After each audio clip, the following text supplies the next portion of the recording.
Start, okay? Okay. Well, good evening, everyone, and welcome to our Fiber, Fabric, and Fashion program. I'm Elizabeth Chu. I am the Executive Vice President and Chief Curator at James Madison's Montpelier. My pleasure to welcome you to this program with a group of wonderful colleagues. We were a bit delayed because our colleague, Jennifer Wilkoski Glass, was unable to join us through technology, but it appears she's coming. So that's great. This evening, we are going to hear from colleagues who are professionals in different fields, and we're going to be talking about how we use different methodologies to collaborate and to arrive at research solutions that benefit from the difference and the inclusion of all of our different ways of thinking and looking at evidence. I'm going to start by handing it over to my esteemed colleague from Montpelier, Mary Furlong-Minkoff, who is Curator of Archaeological Collections, who will talk a little bit about how this program came to be. Thank you, Elizabeth. So I'm looking at our attendees list, and there's a lot of you that are familiar names that I'm excited to see, and definitely some new friends to the fold. But I wanted to give a little bit of background about this program. Our archaeology department runs a program called Expeditions, which are participant programs where people can come, stay on the property, and do archaeology with us. And we had intended last fall to run a 3-day program that coincided with the Fiber Festival that happens every year here at Montpelier, that talked about the history of textile production, and use across the property. And part of that was going to be drawing on these amazing colleagues that you see sort of their faces scattered around right now. Unfortunately, due to COVID, we had to cancel that program, and the Fiber Festival itself was also canceled. But we'd all gotten so excited about sort of the ideas we were sharing and the research we were doing and the potential for sharing this with a larger audience. So sort of the upside is that we're now able to share this with dozens and dozens and dozens and dozens of you, rather than just the 15 people that would have normally come on the program. So this is actually really exciting that this is going to be shared and so amongst so many different people. So that's sort of a little bit of the background, and we're hoping that in the future, when everything returns back to normal, that we'll be able to do something like this in person with real hands-on components again. Okay, I am going to start off the proceedings here by introducing each of my panelists, and they will each then give a very short presentation. And after that, we absolutely welcome your questions in the Q&A box at the bottom of your Zoom screen. And then I also have questions that I would like to ask them. Jen Wilkoski is having a little trouble downloading her PowerPoint, but maybe she's still here, but I'm just going to go ahead and introduce each of these amazing people, starting with Mary Furlong-Minkoff. Mary Minkoff has an undergraduate degree from Ole Miss and a PhD in archaeology. Yay, welcome. From University of Maryland. She is currently Curator of Archaeological Collections at James Madison's Montpelier, and her research and methodology in working with descendant communities is incredibly important to what we do here at Montpelier. Jennifer Wilkoski is currently, and I'm going to have to shuffle through papers to read her exact impressive title. She is the Shirley and Richard Roberts Architectural Historian at the Colonial Williamsburg Foundation. And as of the end of October, she was the Director of Architecture and Historic Preservation at Montpelier for 5 years. She has a bachelor's degree from Mary Washington and a master's from SCAD in Historic Preservation. She was at Montpelier during the time of the restoration, at the kind of last couple of years of that, and then worked for the firm Music Cohen Wilson Baker in Williamsburg prior to returning to Montpelier, where she was responsible for the restoration of Madison's temple and the reconstruction of all of the slave dwellings and work buildings in the South Yard next to the Montpelier Mansion. Teresa Tashera Green is currently the collections manager at the Vermont Historical Society, but she was 2 years ago the curator of collections at Montpelier.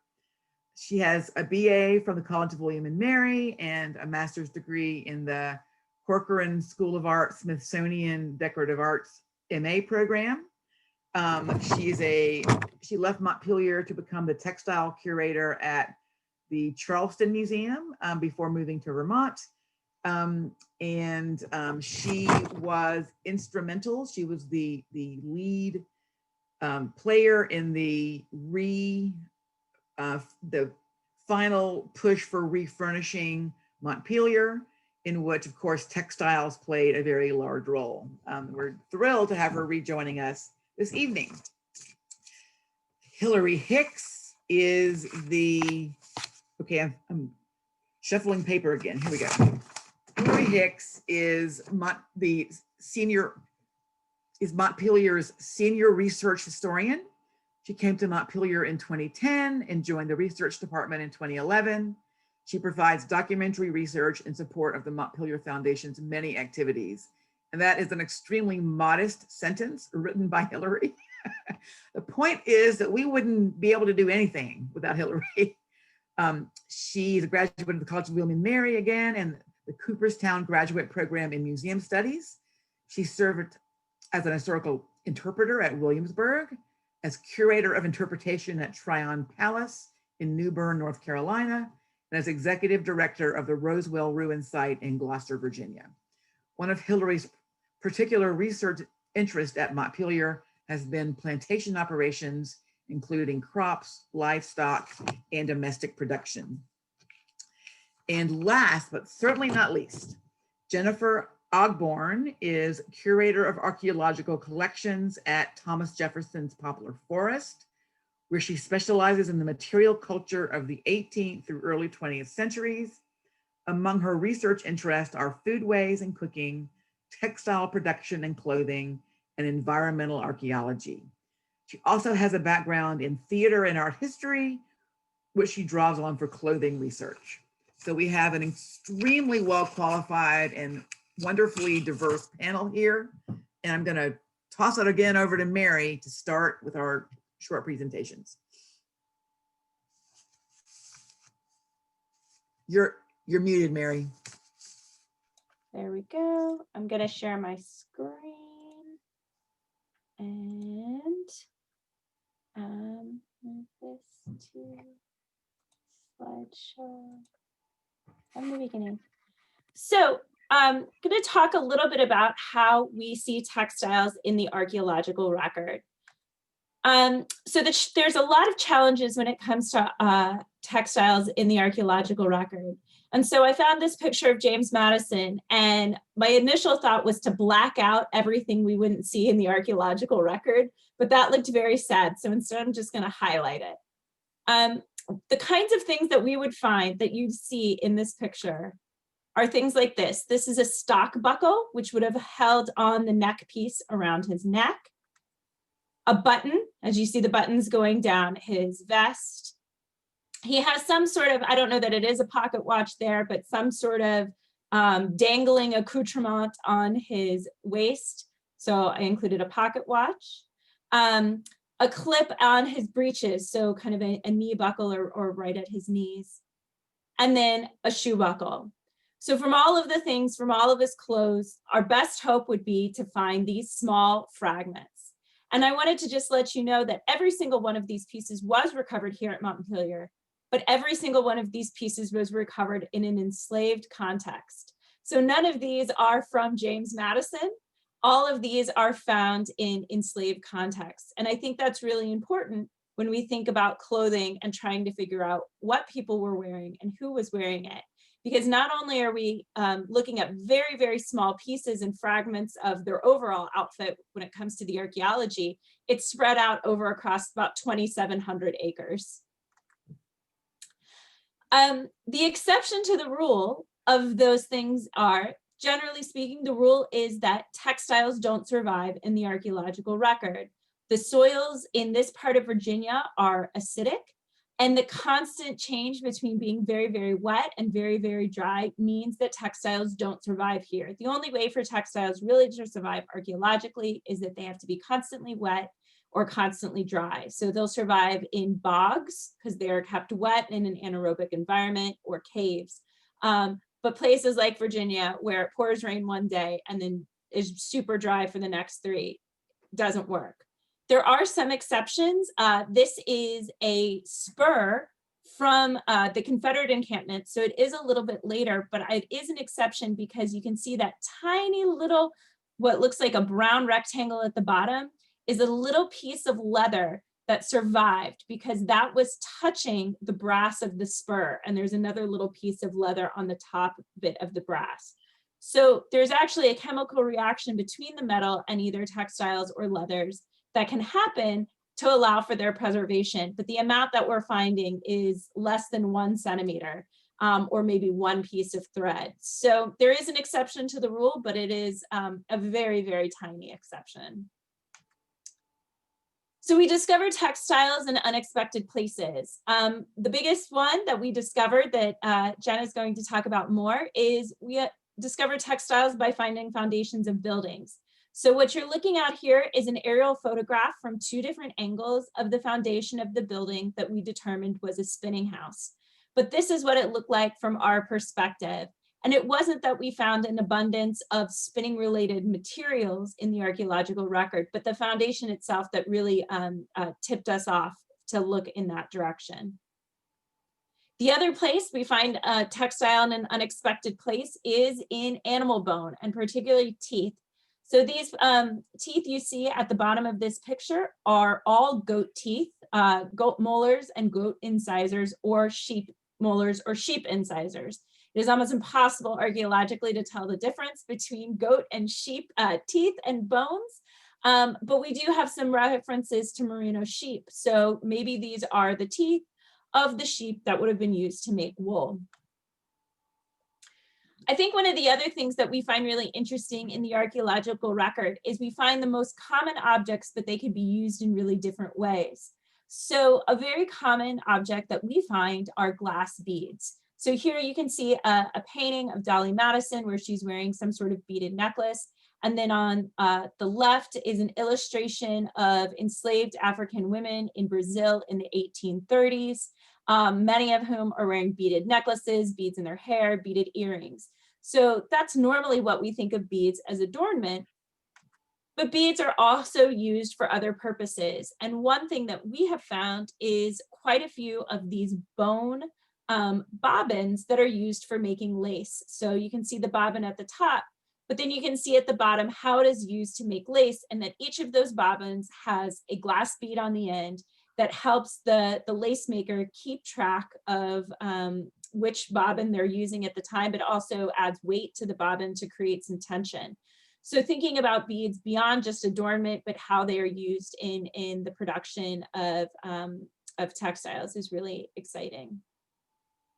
Another thing that we find quite a lot of, but again is very tiny, are straight pins. So most of us probably think of straight pins as something that you just quickly use to maybe hold up a hem to tack it up while you go to sew it. But straight pins are being used as fasteners for clothing, also as fasteners for paper, because the paper clip isn't invented yet. So there's lots of different uses for the abundance of the straight pins that we find. It also helps us get sort of personal with people. So because so many of the objects that we find relating to textiles are very, very small items and very, very personal items, they do give us a little bit of a window into who the people were that were using them. So the 2 thimbles that you see at the bottom, the one on the right that is silver was one that we recovered archaeologically when we were excavating the Pine Alley, so the area leading up between the main house and the temple. And the one on the left is a gold thimble that is part of our curatorial collection, part of a sewing kit that Teresa actually helped us acquire.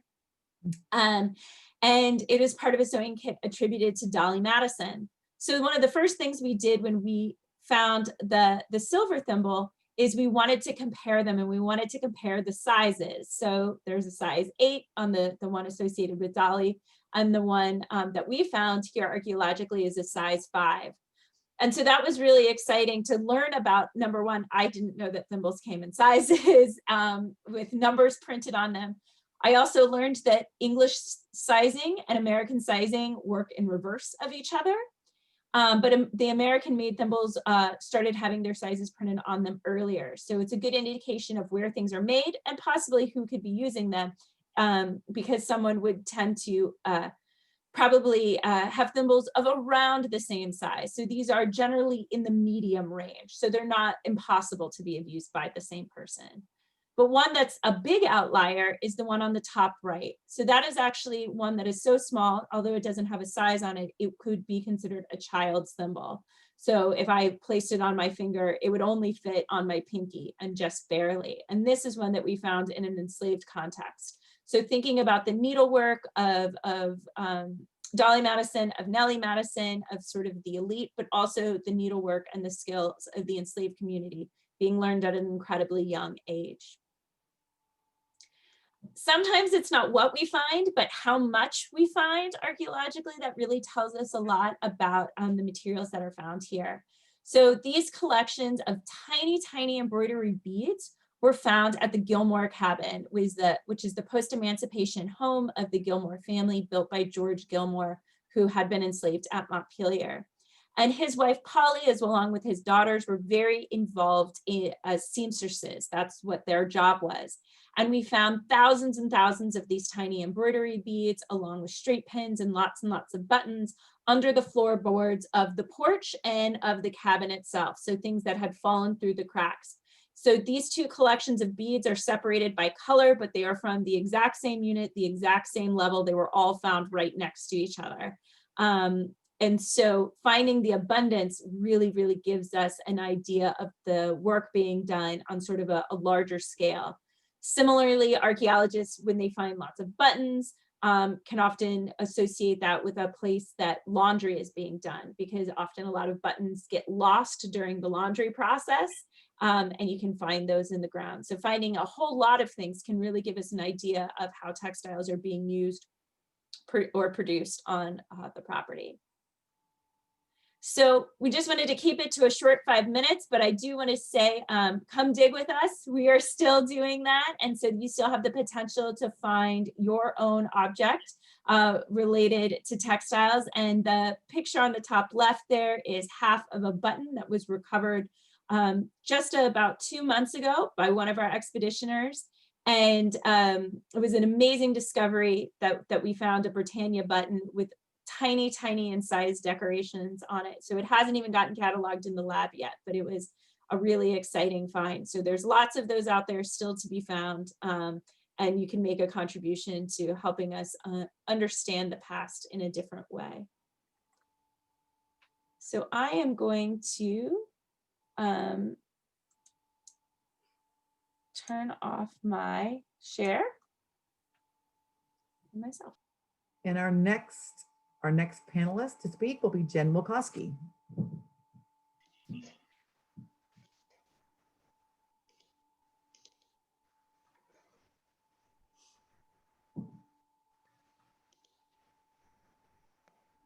All right, so today I'm going to talk about the spinning house, which is one of the 6 reconstructed outbuildings that we have just almost recently finished in the South Yard, which is directly south of the main house. So in the photo that you're looking at, your back would be towards the big house.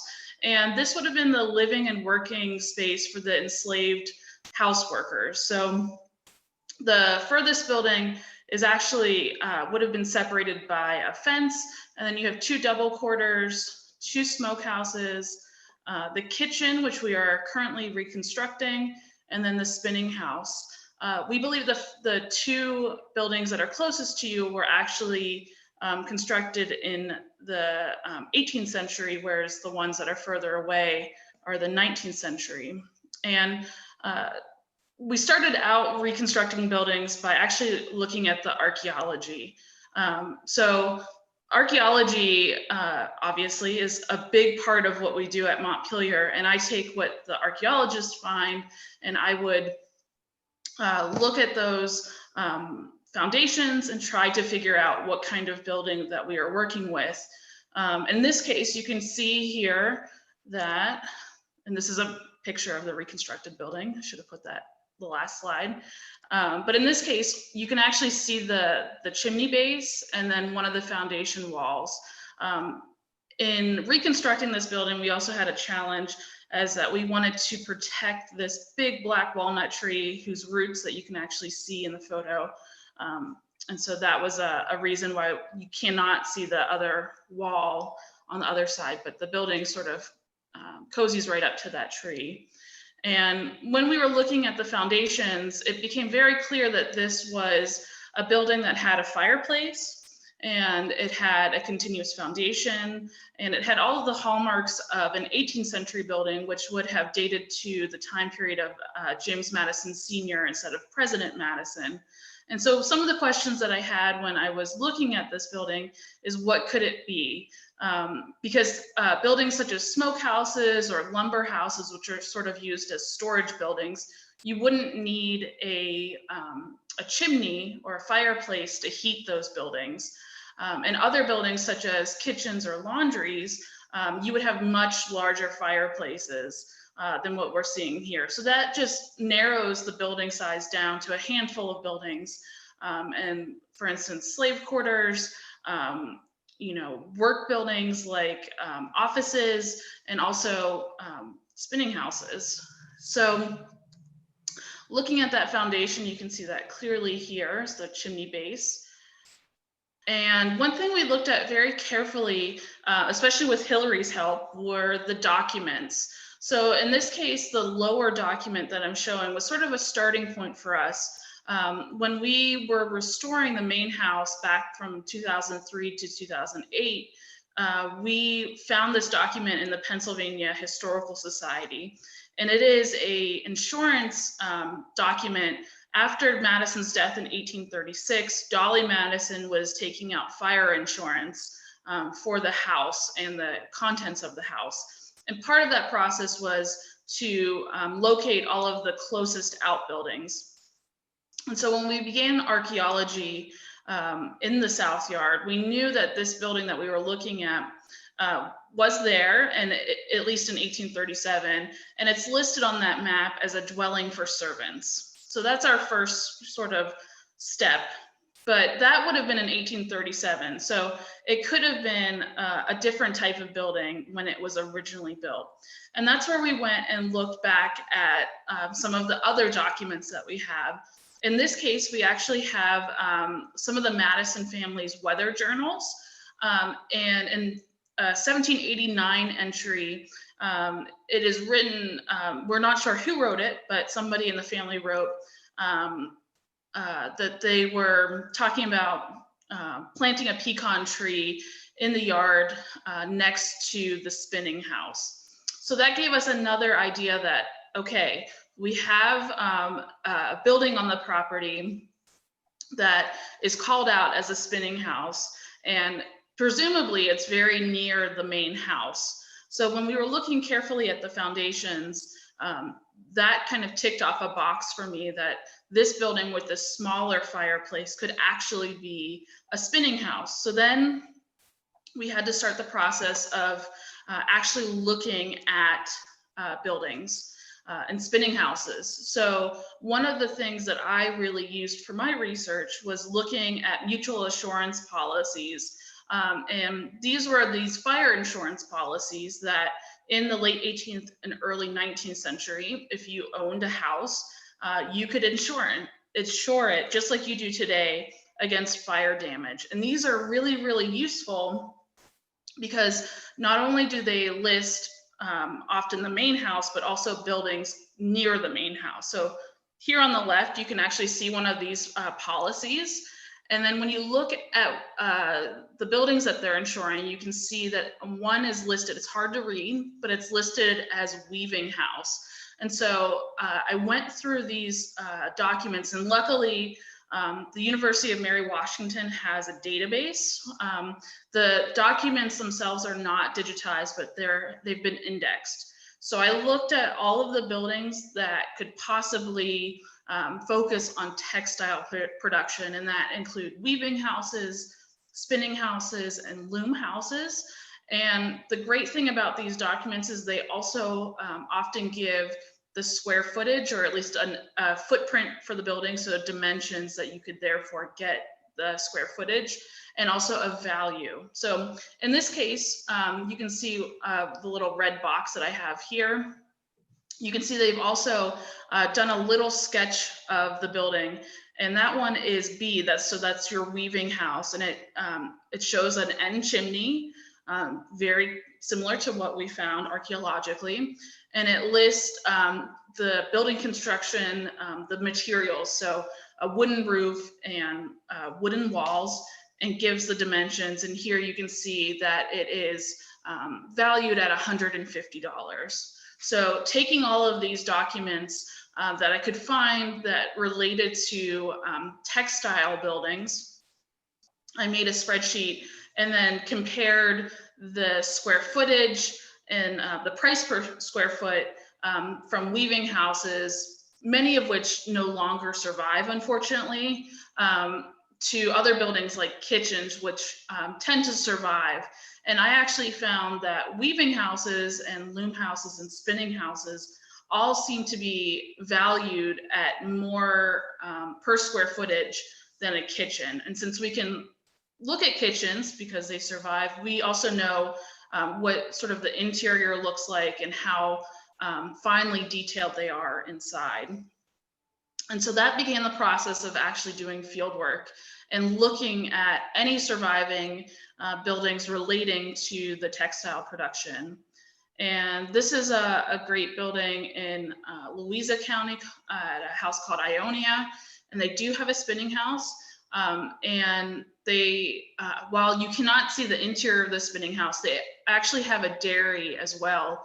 And when architectural historians think of buildings like this, we often think of gendered spaces. So certain buildings are often more often used by women rather than men. So the spinning houses and dairies, for instance, would have been overseen by the woman of the household. And in those spaces, you often see a higher degree of finish.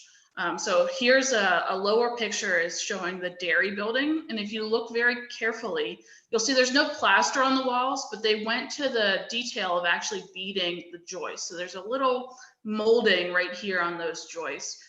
And that's just one of those little refinements that you typically wouldn't see in an outbuilding.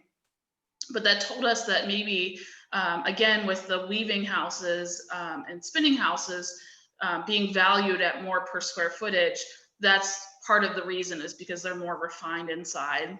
And this is a house in Port Royal. It's not a spinning house or a weaving house, but it shows the type of chimney that we were actually finding very similar to in the South Yard. And then we also looked at the division of spaces. So one thing that we found while looking at these types of buildings is that there was often a loft, or I hate to say it, an apartment, but a living space above the main workspace for an enslaved worker. So, and they would often have separate entrances. And so the main workspace, the downstairs space, could be locked and secured separately, while the person living upstairs could have their own entrance and exit and have access to their living space. So here you see, this is actually a kitchen. It's at Cherry Walk in Essex County, Virginia, but they have a large workspace downstairs and then a stair that leads directly into a living space above the kitchen. And those two were accessed separately. So you could block the kitchen building separately than the living space above. And so this, taking all of that information, we reconstructed this building based on those things that I found while doing fieldwork and documentary research. And this is just an example of what the interior of the spinning house looks like today. And you can see we do have that fireplace based on what we found archaeologically. There are beaded joists here that you can see in the left photo, and that separate staircase for the enslaved worker to go upstairs. We do think that this building switched purpose after President Madison, so James Madison Jr., was enlarging the South Yard in the 18 teens. So we think this building later becomes just a slave quarter, the whole building, instead of just the upstairs spaces. But this is one thing, we covered a lot of information in a very short time, but this is just one building that we've reconstructed at Montpelier. And it's very exciting to be able to have a building and the archaeology for a building to match the documents and have it all come together. So that's the spinning house. Great, wonderful. Well, this is a beautiful building. And our next speaker is Hillary Hicks.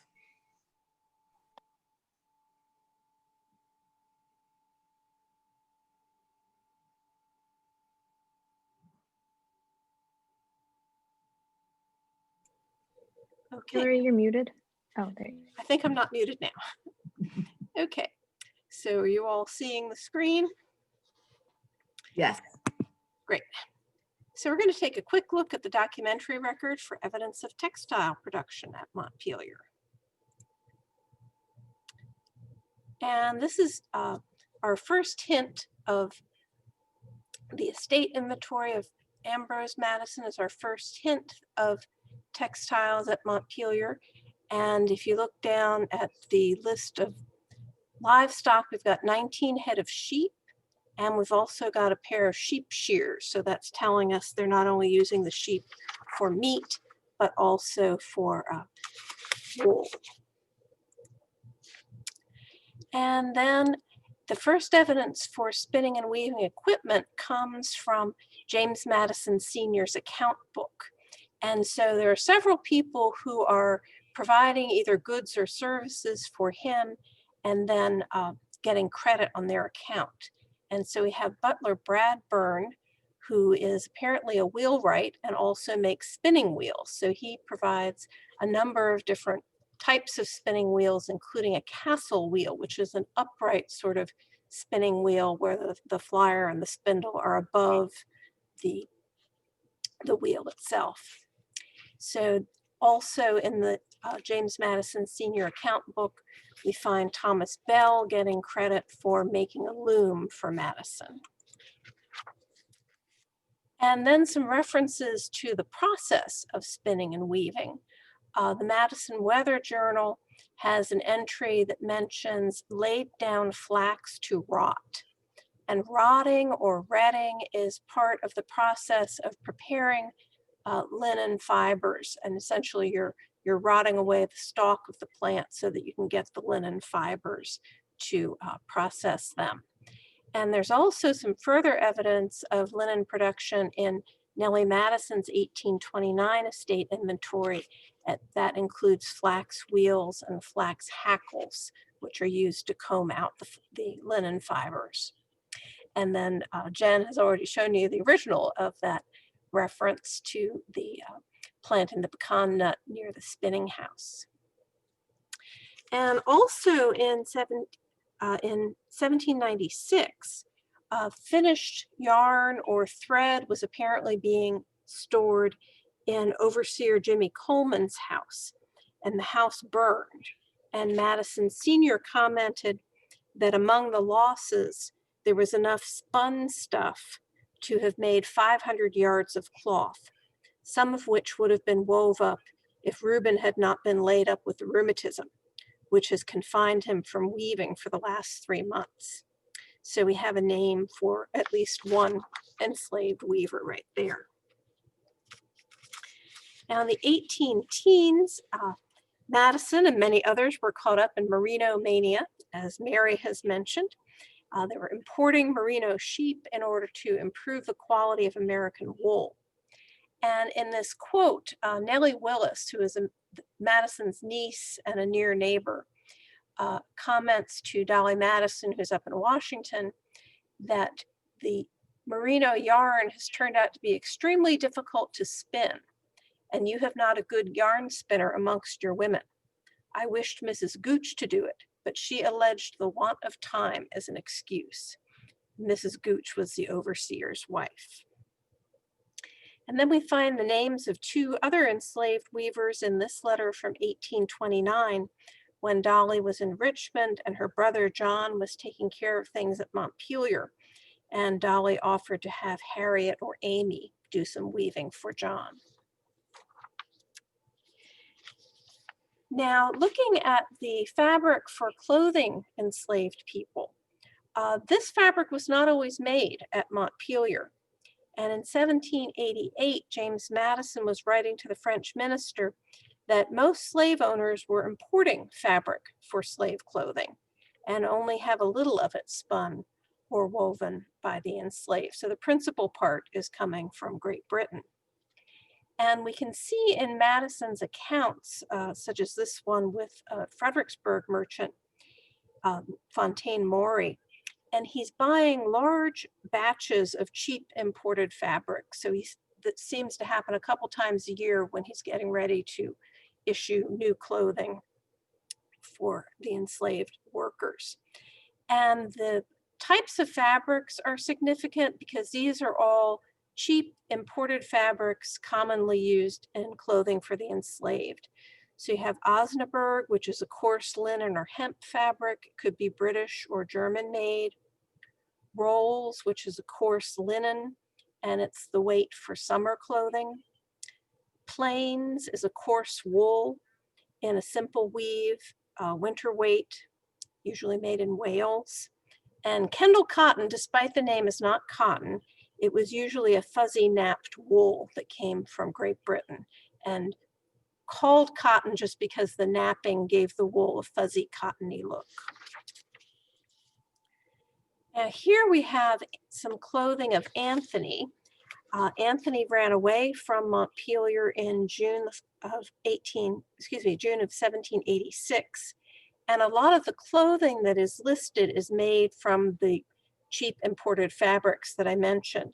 So he's got a greatcoat made of white plains with a small red cape, a jacket of red plains, and another of white linen, each without sleeves. So a jacket without sleeves, probably similar to a vest or a waistcoat.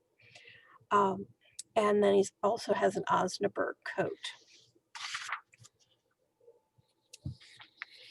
But in 1821, there's a change going on. So Madison here is writing to a merchant that he commonly works with, and he's thanking the merchant for offering to provide wool and linen for clothing the enslaved. But Madison says that he's endeavoring to have both manufactured in the household way from my own materials. Whilst the present prohibitions on prices of our produce in foreign markets continue, our labor must be transferred from agriculture to the objects which agriculture can no longer purchase. So essentially, he's saying that it's become more cost effective to have enslaved workers make cloth rather than to have them raise the crops that don't bring in enough money to buy imported cloth. And who sewed the clothes for the enslaved? In some cases, the Madisons were ordering clothes made by somebody else. So in Madison's senior's account book, we see Robert Martin, who's a tailor, making a coat for Ben and getting credit for it. Sometimes enslaved people sewed their own clothing, either from fabric that they purchased, and that's what we see in the second example. So Jack is going to the Barbara Johnson store, and he's bought a quantity of fabric and ribbon and thread and buttons and a thimble, so it looks like the beginnings of a sewing project. And then the last item This is Madison writing to his father from Philadelphia, and he's purchased some pieces of what he describes as very coarse muslins, and he was able to get them extremely cheap. And he writes to his father, "The coarser pieces I supposed might be dealt out in part to my Negro women if thought proper, as far as would give them each some kind of garment. The cost would be a trifle, and they would probably be better pleased than with something in the ordinary way of equal value." Now, clothing for the Madisons, again, in a similar way, sometimes they are ordering things being made. Often they are making clothes, usually Nellie or Dolly making clothes. And so the tailor, Robert Martin, here is being credited for making 2 banyans for Jemmy. And Jemmy is James Madison, future president, when he's about 4 or 5 years old. And a banyan would be a loose fitting robe. And then as a 19-year-old Princeton student, Madison is sending home his neck and wrist measurements so that his mother can make several shirts for him.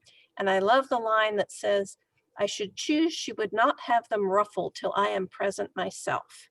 So anyone with teenagers, you don't want to pick out your children's clothes unless they are present. And then there are a lot of references to Dolly Madison making clothes or repairing clothes. And this example that I picked, she's writing to her niece and apparently feeling a bit out of fashion here in the hinterland. So she wants to have a paper pattern of the newest design of sleeve and a description of how wide she should be making the dress and the waist. So that is a very, very brief run through of what documents can tell us about fibers, fabrics, and fashion at Montpelier.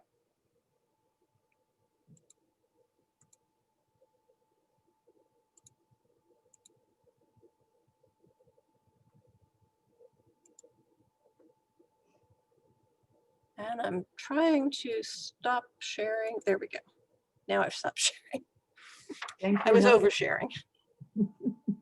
Next, Teresa Tashera Green. All right.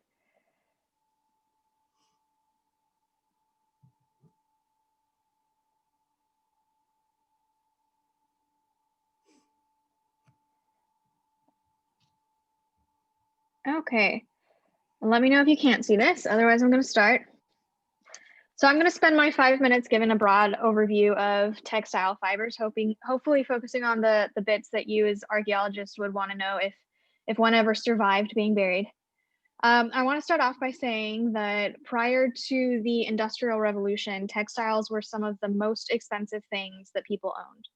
My favorite example of this comes from George Washington's probate inventory, where he had a marble-topped console table valued at $9, while his silk and wool blend bed curtains were valued at $25, or in scientific terms, about 3 marble tables.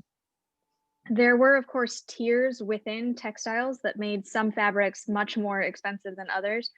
But at this time, it had more to do with the actual fibers and the processes involved getting them from animal or ground to wearable, as opposed to more popular things like it being the color purple. Teresa, So yeah. Teresa, you're kind of frozen, so we can hear your voice, but we can't see your slides. Okay, so it doesn't say fibers and fashion on the screen? No, all we see is our pictures, but you're frozen. Okay, let's see. There you go. Now you're not frozen.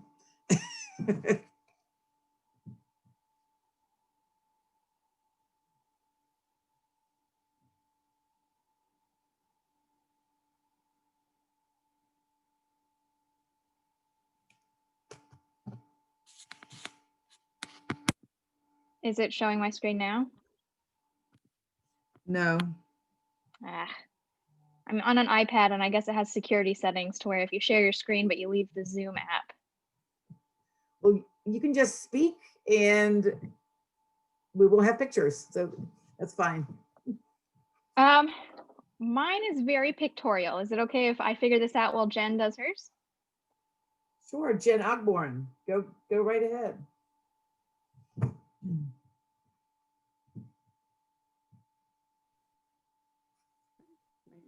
One sec to pull up my talking points real quick.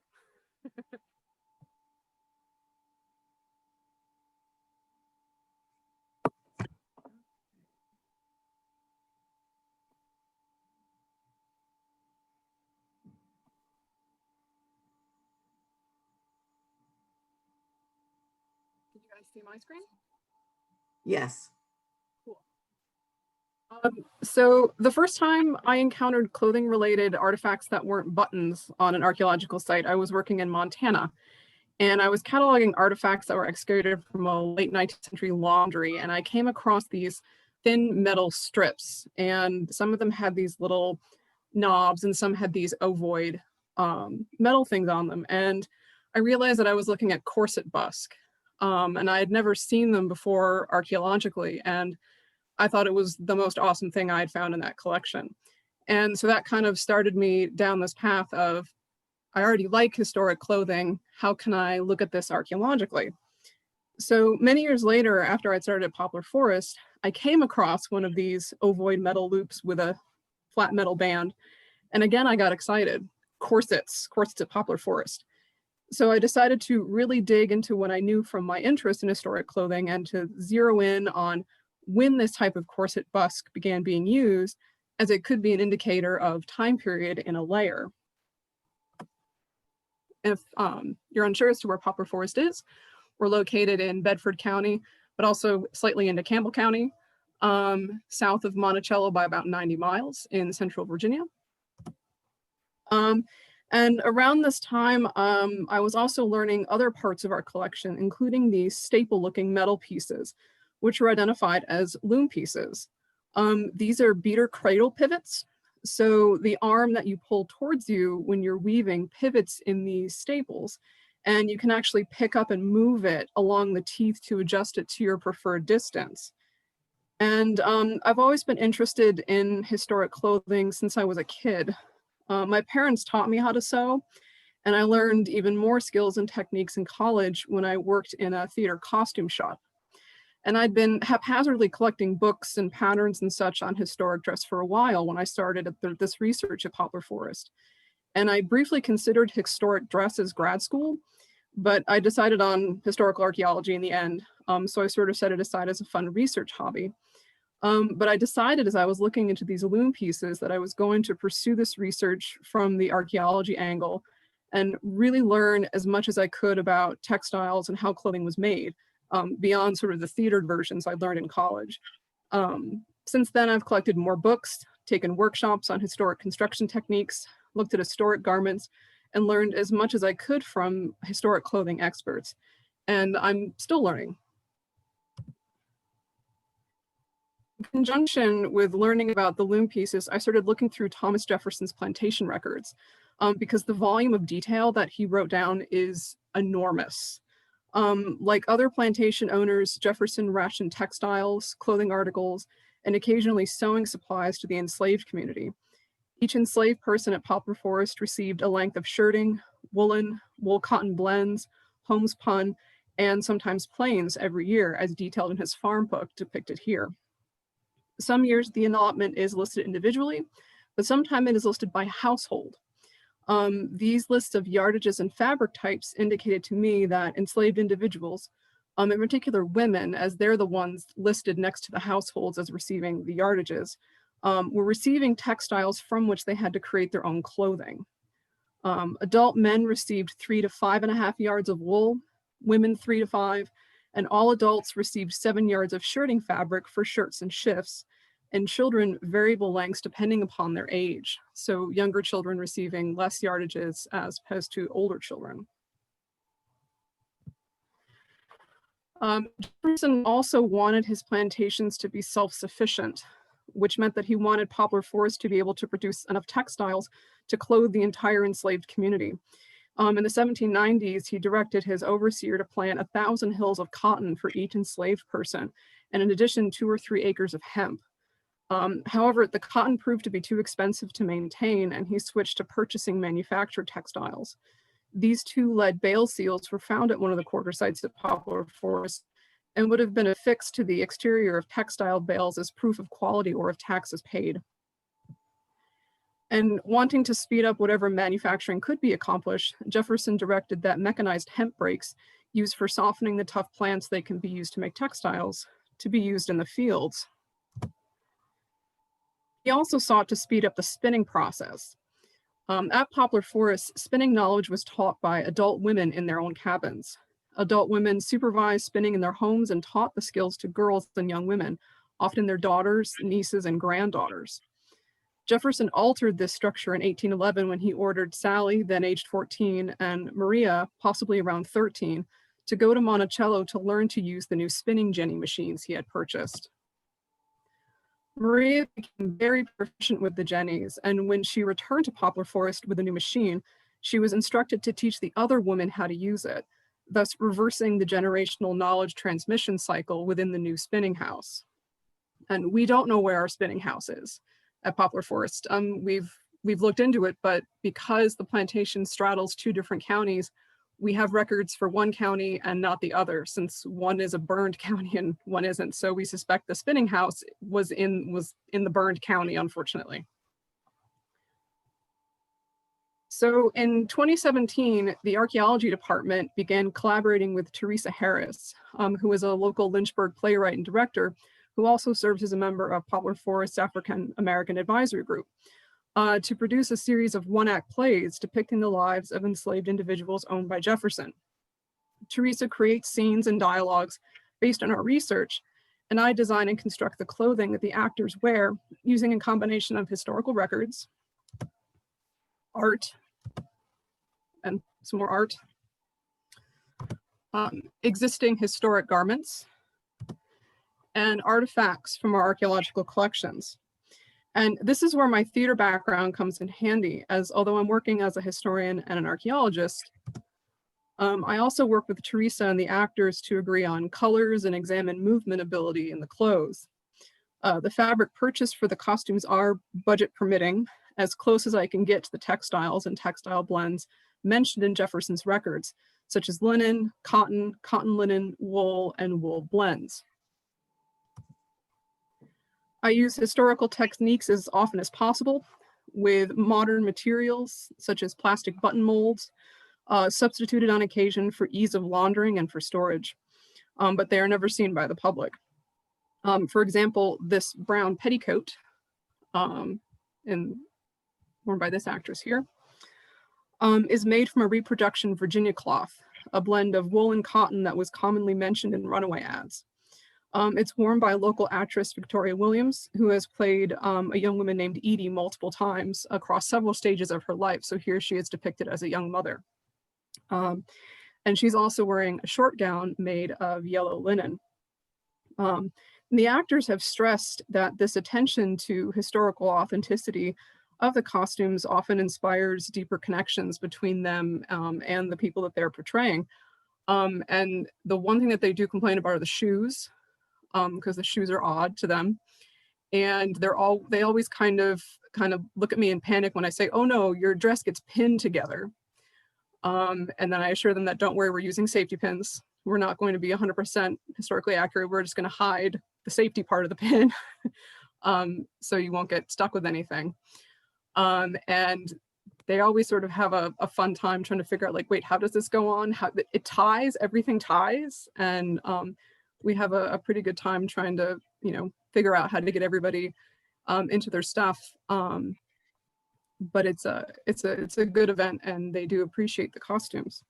And this event was unfortunately canceled this year due to the pandemic, but we've postponed it, and we'll hopefully be going forward with it again this year in the spring, if not later in the fall.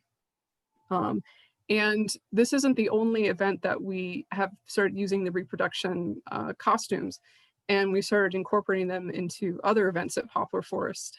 And some of them may actually be showing up in exhibit material soon, which is pretty cool. And then some more pictures of awesome artifacts found at Poplar Forest.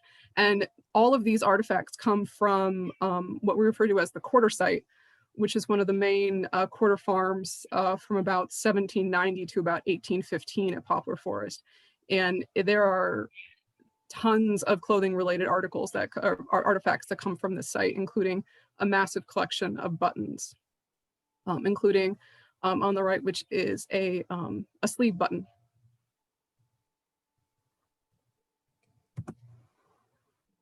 So I'm going to stop sharing my screen. That is fascinating, Jen. I did not realize you were doing the theater pieces. I can't wait to come see it when the pandemic is is Yeah, over. we Cool. tried to see if we could do it this fall since they're outdoors and we can keep people spaced apart, but because the actors had to be closer to each other, it just safety. Wow. Of course. Yeah. Yeah. Wow. Really, really exciting and interesting. Okay. Teresa sent her PowerPoint to a few of us. Did you get it to open, Mary? Okay. Awesome. Mary's going to open the PowerPoint. Yeah, sorry about that. All right, so just to overview what I said earlier, textiles were some of the most important, or not important, expensive things that you owned. And not just a little bit more expensive, but the most expensive. Okay, next slide. So I'm going to start with cellulose or plant fibers. And first we have linen.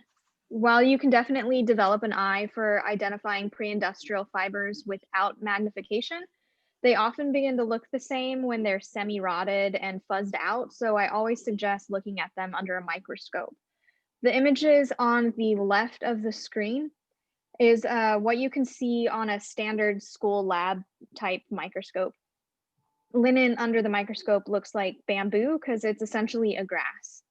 At the beginning of Montpelier's interpretive period, linen was your average everyday textile. It is 50% stronger than cotton, even when it's wet. It's moisture wicking, which means that it absorbs moisture well and dries very quickly. It's a little bit shiny, so it's got some luster, and most importantly, it's washable. Because of this last thing, it was used for basically every utilitarian purpose. It was used to clothe enslaved workers. It was used as a bodice lining. Any clothing that was meant to touch the wearer's skin or hair, towels, sheets, basically everything that you needed to wash. Next slide. So during Montpelier's interpretive period, cotton begins to take over as the go-to utilitarian fabric for economic reasons. Prior to this, it was primarily a fashion fabric that was used by the elite. Under a microscope, cotton looks like a flat, twisted ribbon. Like linen, it's washable and it takes dye pretty well, but unlike linen, it dries fairly slowly, which can make it pretty miserable if you're sweating. And it's more versatile with how it can be woven. So it can give you everything from nearly see-through muslins to fuzzy flannels. Cotton stayed fashionable throughout our interpretive period, so you would expect to see it used in all types of clothing at multiple economic levels, and in accessories like caps and handkerchiefs and window and bed hangings in the summer. Once it takes over the market, you also start to see it used as linings and underwear and nearly everything that you'd see linen used for, except for household linens. Next fiber, next. Yeah, you got it.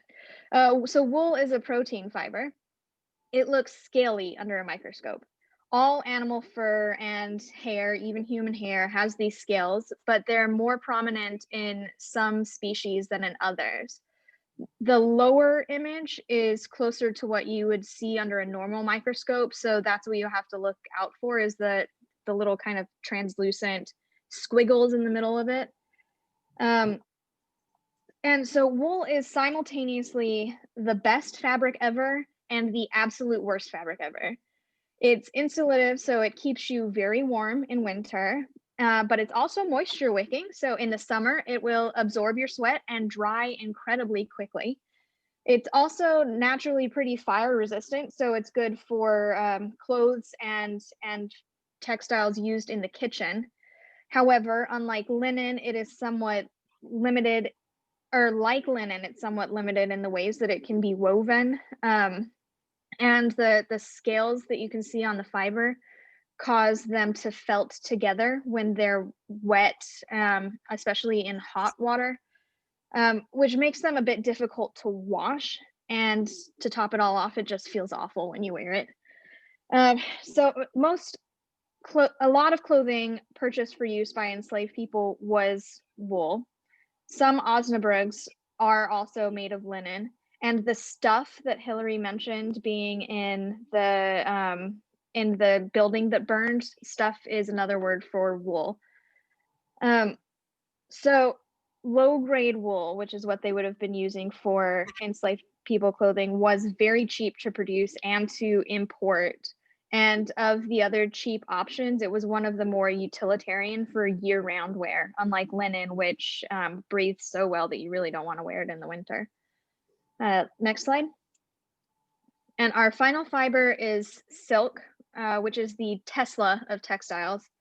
Silk was and still is very, very expensive, primarily because it was always imported and from far distances. It has some great qualities, but it can also be pretty impractical.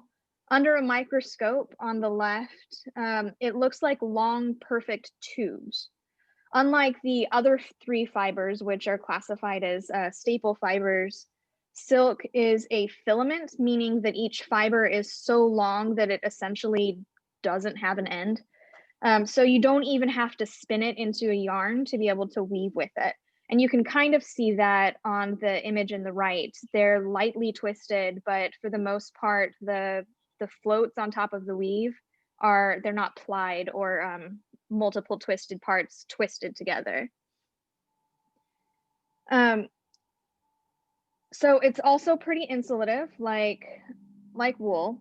It absorbs water really well, and it is famously very strong. The only exception is when it gets wet, it loses most of its strength, which makes it very, very difficult to wash. And in Montpelier's context, you would only expect to find silk used for in the main household, used for highly fashionable clothing, primarily just the visible parts. If you can hide it, you'd use something else because it's so expensive. You'd see it on decorative threads for embroidery and highly visible household items like window and bed hangings in public rooms. And that's my 5 minutes.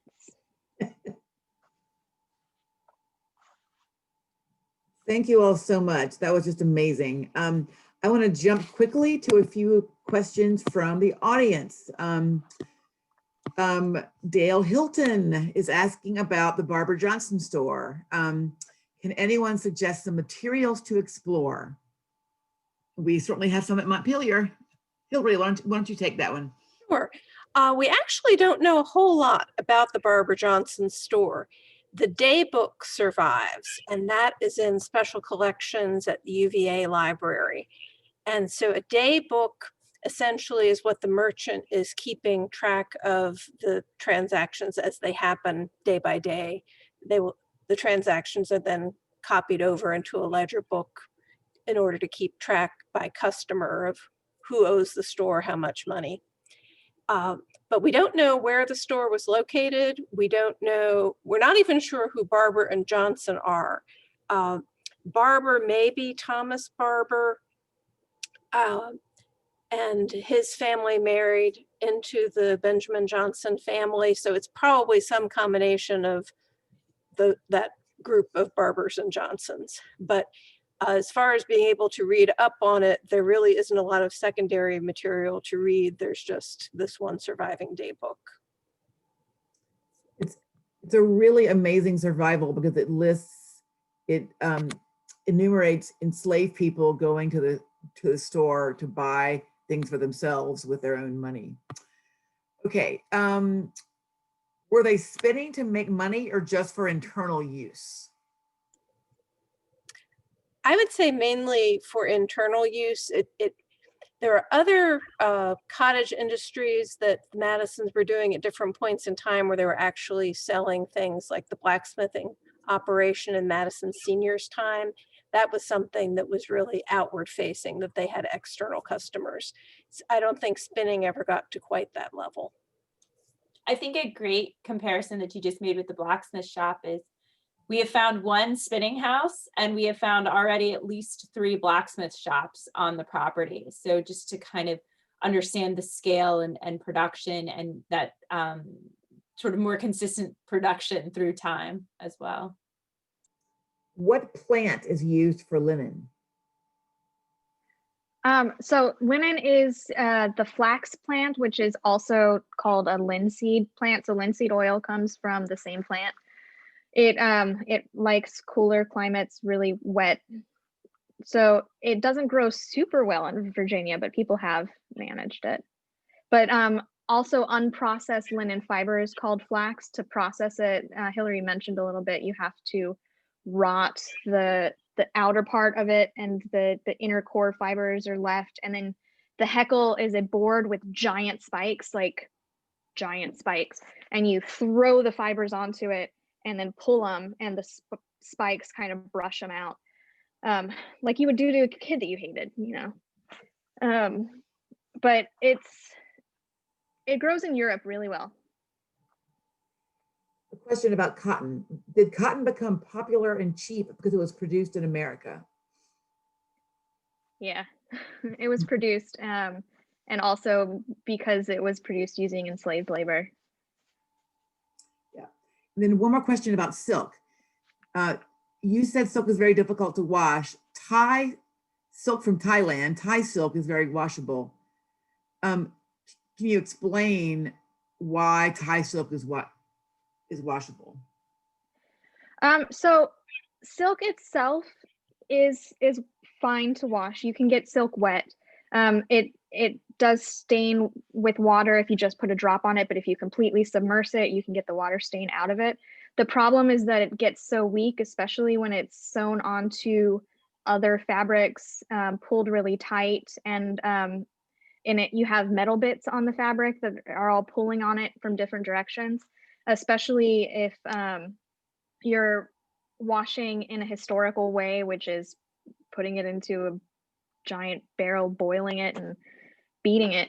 It just doesn't last. And some of the methods for decorating silk during the time period involved things that weren't color fast. Here's a question from our colleague, Matt Reeves.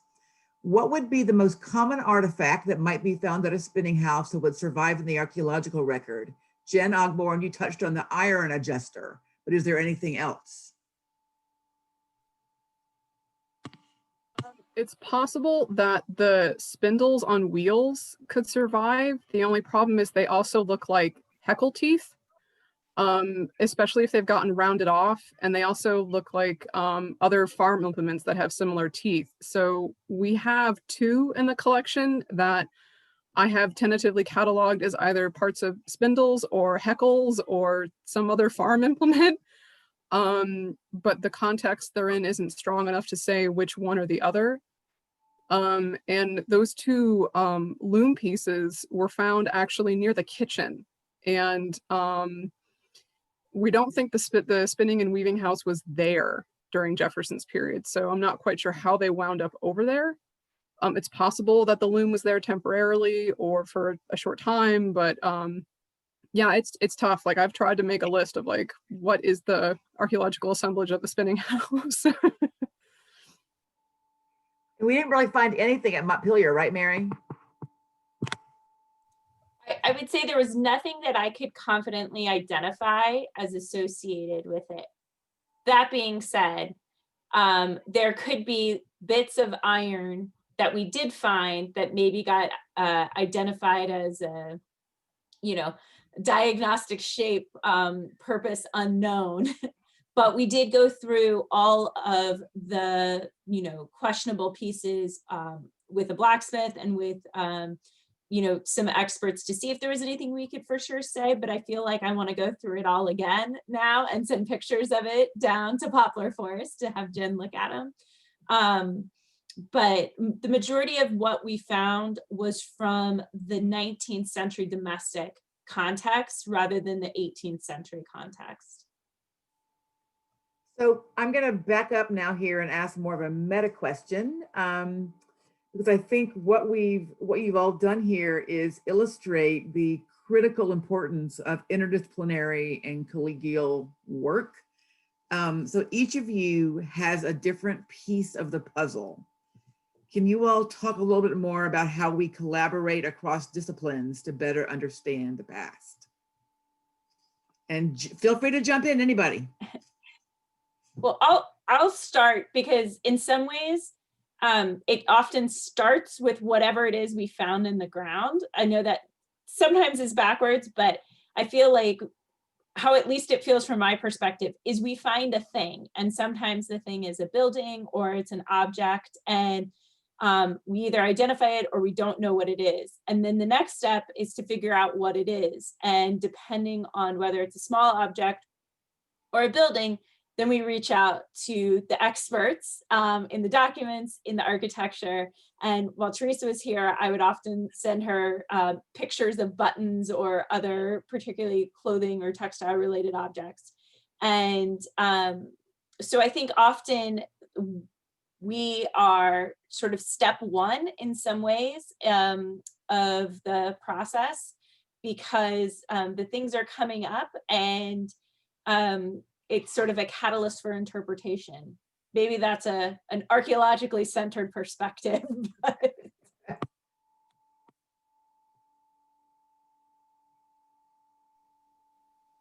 Anybody else? I think So sometimes. No, it's perfect, because mine has to do with you, Hillary, so you go first. Well, mine had to do with you, so. I think a lot of it just starts with conversation sometimes, and it's great when we have opportunities to talk back and forth, to get out of our own mindsets. And like what you said today, Teresa, just hadn't dawned on me that stuff was wool. And in talking with Mary and the archaeologist one time, I was commenting that I had found a reference where Madison said something about using the merino sheep during the course of his retirement. He wasn't raising as many. He kind of got out of merino mania. And he said what he had kept was just enough to supply wool and meat for household use.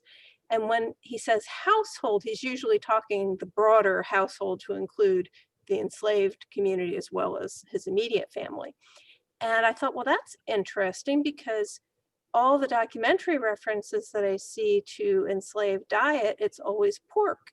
And I said something offhandedly to the archaeologists, and they're like, well, I mean, we find sheep bones all the time in enslaved contexts. So ideally, you want to have things set up that you can formally collaborate, but sometimes the best stuff just comes out of talking to each other. So more parties, we need more parties.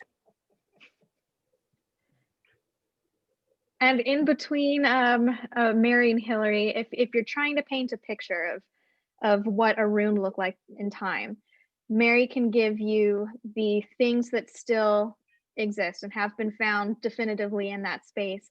Hillary can give you the things that people have written about definitively in that space. And oftentimes you're still left with a big blank hole in the middle. And that is filled with the general material culture object knowledge, because what tends to happen is if it was normal, people didn't write about it. So you have to have this big background of what is normal, and then you can fill in all the holes. That is so perfect, Teresa. I love that. So we're running out of time. We have another really interesting question about textiles for the enslaved. What were the differences in fabrics distributed to enslaved people? Did the enslaved domestic servants get more or better than the field workers? is there a record of the distributions? We don't have a record of the distributions, but that what you outlined is basically what we assume to be the case, but we don't have specifics. But We do have the documentation of, Jefferson sites do though. At Pauper Forest, we don't, because the house wasn't open all the time, only when Jefferson was there in retreat or on vacation from Monticello. We're not seeing records of differences of people who were working in the house temporarily when he was there, but at Monticello, there are very specific records and very specific fabrics and types of things that people were wearing who worked in the house, and it's incredibly different. And Burl Colbert, who was the enslaved butler, actually had an allowance to go to a tailor in town. So Monticello is very specific, like Jefferson's very specific as to where you worked and what kind of fabric you received or a completed garment that you received. I think one of the things that we have here, that the first slide that I showed that had the picture of Madison, but all the things found in the enslaved community tends to support some evidence that there would have been finer clothing available for some members of the enslaved community, whether it was an official uniform or just a nicer level of clothing with the shoe buckles, with the stock buckles. And I only showed one button, but we have a huge array of cufflinks, sleeve buttons, really kind of elaborately decorated things that would suggest that some members of the enslaved community, although we don't have them by name or by position, were wearing things of a finer quality. well, and Jen's research, even with the buildings, feeds into that. The Madisons wanted their guests to have a pretty picture. So the enslaved quarters that are closest to the house are very nice. But on a very similar topic, we do also have to remember that the clothing that enslaved people were wearing was not only the clothing that they were provided.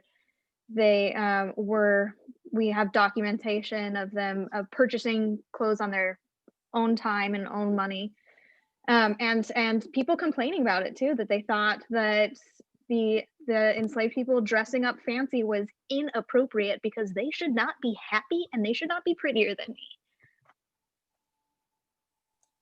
There's a lot of similar documents that talk about during, a little later, but like during the Civil War at camps of self-emancipated slaves or that were dubbed contraband, that they were wearing too nice of clothing and it was offending the Northern abolitionists because they were acting out of turn. So they had to stop the clothing drives from Northern abolitionists to come down because the clothing was too nice and too fine, and they thought it changed the behavior of the enslaved people. Jen Wilkoski, do you want to comment briefly on the sort of difference between appearance and actuality with the South Yard structures? Sure. So the South Yard is sort of deceptive because, like Teresa just said, the buildings look very nice. So that's all because of context. And it's because they're very close to the main house. So part of sorry, there's a kitten in the background who was crying and now is playing. So there's, when you're looking at this, we look at other sites that are similar. One such site nearby would be Castle Hill, and it's in Albemarle County, and it has these rows of buildings flanking the main house, and they're very finely detailed. So even though we don't have our existing outbuildings, those buildings were removed probably in the 1850s by a later owner. We look at other examples nearby. So Madison is definitely making a statement with these buildings. So we know from the archaeology that they're timber frame, they're up off the ground, so they're not log structures. Jefferson writes about log buildings being better buildings for outbuildings, and we see that at Montpelier, but we see that further afield. So often the log buildings are used for the enslaved field workers, whereas these buildings that are close to the house, they would have had the beaded weatherboard siding, the round butt shingles, and being painted. And we're also finding in the archaeological record that these buildings have window glass, whereas the field quarters that are a little bit further out from the house do not show any window glass in the archaeology. And that's because window glass would have been imported from Eastern Europe. So it's an expensive item. And so for Madison to basically make a statement saying that he could afford to put window glass in his houses for his enslaved workers, that meant that, you know, he had money to kind of throw away in a way. So it is definitely a statement to show his wealth. But those buildings would not have been very nice to live in. You would have, in the one picture I showed, it basically just shows the back of the siding. So there's no insulation, there's no plaster. They would have been really hot in the summer, really cold in the winter. So while they look really nice, it wouldn't be very nice to live in. And they're also really close to the main house. So they're under constant surveillance. So we have just about 4 minutes left. Does anybody want to have any final things to share or questions? We had a question from our colleague, Karen Bloom at Middleton Plantation, about comparisons between Virginia and the lower South. Does anybody want to? So I would just chime in, like Mary answered in the questions too. We're focusing mostly on the Chesapeake region, so Maryland and Virginia. I think it would be really interesting to open that up to the further south, especially Charleston, where you have such an increased area of wealth. It would be interesting to see what the outbuildings look like. I can tell you by looking at the Piedmont of Virginia versus Tidewater, Virginia, often in the Piedmont, we're finding that there's more infrastructure put onto the agricultural buildings, where in the Tidewater, they're focusing their money more so on the main houses. So I would expect something maybe similar in Charleston as well.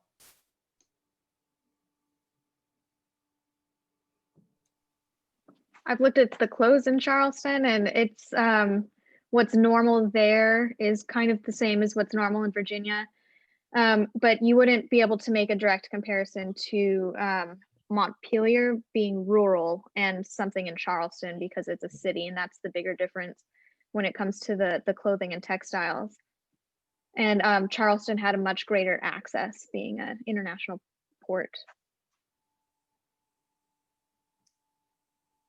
Well, thank you. Thank you very much for all of you who have been with us this evening. It's been a pleasure. It's been so nice to have the band back together here, and to meet Jen Ogborn. And please feel free to reach out to us. If you don't know how to email us, I'll give you my email address, which is my first initial and last name, ECHEW@montpelier.org. Please stay tuned for our upcoming programs, and good night, everybody. Thank you.